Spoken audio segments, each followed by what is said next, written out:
আসসালামু আলাইকুম রহমতুল্লাহি ওয়া বারাকাতুহু। বাচ্চার দুষ্টুমিতে এলোমেলো হয়ে যাওয়া ঘর দেখে আজ কি বিরক্ত হচ্ছেন?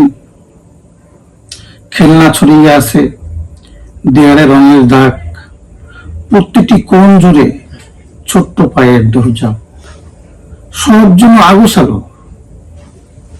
কিন্তু জানেন কি, এই এলোমেলো ঘর একদিন ঠিকই সাজানো গোছানো পরিপাটি হয়ে যাবে। তবে সেই ঘরে থাকবে না খিলখিল করে হেসে ওঠা শিশুর কণ্ঠস্বর, থাকবে না ছোট্ট পায়ের টুপটাপ শব্দ, খেলনার টুংটাং আওয়াজ, কিংবা ঠোঁট ফুলিয়ে কান্নার সুর।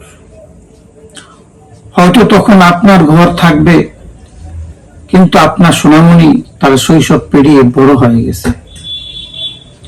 তার একটি নিজস্ব জগৎ তৈরি হয়েছে, যেখানে আম্মু আব্বু বলে আপনাকে বারবার ডাক দেওয়ার সময় তার নেই। সে এখন আপনাকে আর বিরক্ত করে না, খাবার নিয়ে পিছনে ছুটতে হয় না, অসুখে আর রাত জাগতে হয় না। শুধু পড়ে থাকে কিছু মধুর স্মৃতি, শৈশবের কোমলতায় গড়া কিছু মুহূর্ত। সন্তান আল্লাহর দেয়া সবচেয়ে বড় নিয়ামত। বিশ্বাস না হলে একবার তাকান সেই মানুষটির দিকে যার কোল খালি। তখন বুঝবেন আজ আপনার কাছে যা বিরক্তিকর মনে হচ্ছে তা কারো কাছে অপ্রাপ্তির যন্ত্রণা।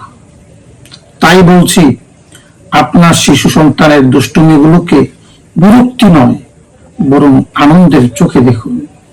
পারলে তার সঙ্গে খেলায় যোগ দিন, একসাথে মজা করুন।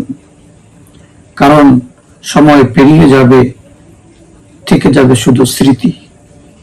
আরেকটি কথা মনে রাখবেন, শিশুদের সান্নিধ্য পৃথিবীর সবচেয়ে প্রশান্তিদায়ক অনুভূতি।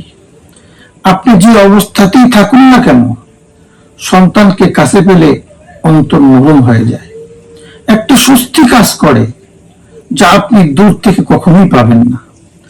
আজ রিজিকের খোঁজে অনেকে সন্তানদের থেকে দূরে চলে যাচ্ছেন। মনে রাখুন, রিজিক তো আল্লাহই দেন, কাজ থেকে পরিশ্রম করলেও বরকত পাওয়া যায় ইনশাআল্লাহ। আর সন্তানরাও তখন ভালোভাবে মানুষ হয়ে ওঠে।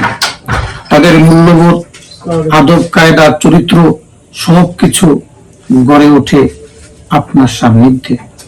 অন্যথায় যদি আপনি দায়িত্ব ফেলে দূরে থাকেন, সন্তান মানুষ না হলে একদিন তার জন্য আপনাকেই সারা জীবন ভুগতে হবে। তাই বলছি, কষ্ট হলেও সন্তানের পাশে থাকুন, সময় দিন, শিক্ষা দিন, ভালোবাসা দিন। এই সময় আর কখনো ফিরে আসবে না।